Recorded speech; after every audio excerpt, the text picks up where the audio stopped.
Hi, my name is Kim Bresniak. I have Grayson Bresniak, who's 6, and I have 2 others that have gone through Infant Aquatics, McKinley and Matea. My 6-year-old has a severe motor planning disorder that's called dyspraxia or limopraxia, which also engages his ability to speak. So what it is it's a motor sequencing disorder that the brain works perfectly, the body works perfectly, but the connector between the two don't.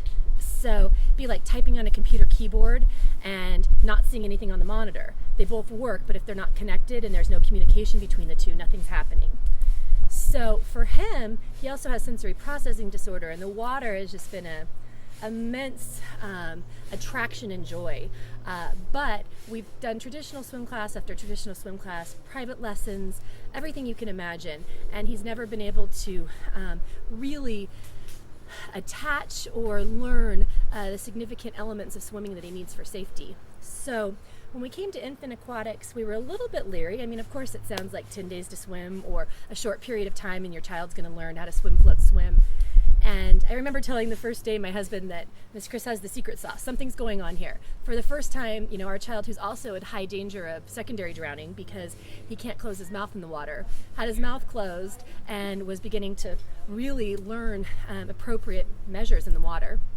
So we've just been thrilled. I mean, he took the class. He was in for 7 weeks, 10 minutes, 4 days a week, and he essentially, he has a certificate.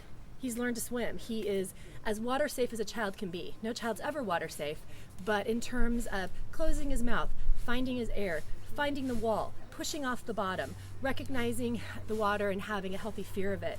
I mean, it's really been remarkable. And I was thinking about what's the secret sauce with Miss Chris? Why does it work here and no place else? And I really realized that, I went back into my own career trajectory and the work that I do, and I work a lot in trauma and in mental health, and really what Miss Chris teaches is an automatic response to the water. Traditional swim classes, they work on sequencing, they work on feeling comfortable, on feeling safe, and it's not that she doesn't provide those same elements. It really is that she teaches an automatic response. And that's a response that works for kids across the trajectory. It can work for kids on the spectrum, can work for kids with cognitive disabilities, can work for kids like Grayson. Because what it does is it's a muscle memory. And it reminds the body what to do in a time of stress, crisis, or immediacy or urgency. So, what we see is, Grayson jumps in the water and he has an automatic response. The body remembers, the body knows what to do. The body knows to flip to its back, to find its air, to find the side. And that's really something, remarkable for us because, for the first time we feel like we can take all 3 kids out and we're not in constant fear that someone's going to be in the water and, that we're going to have some sort of tragedy on our hands.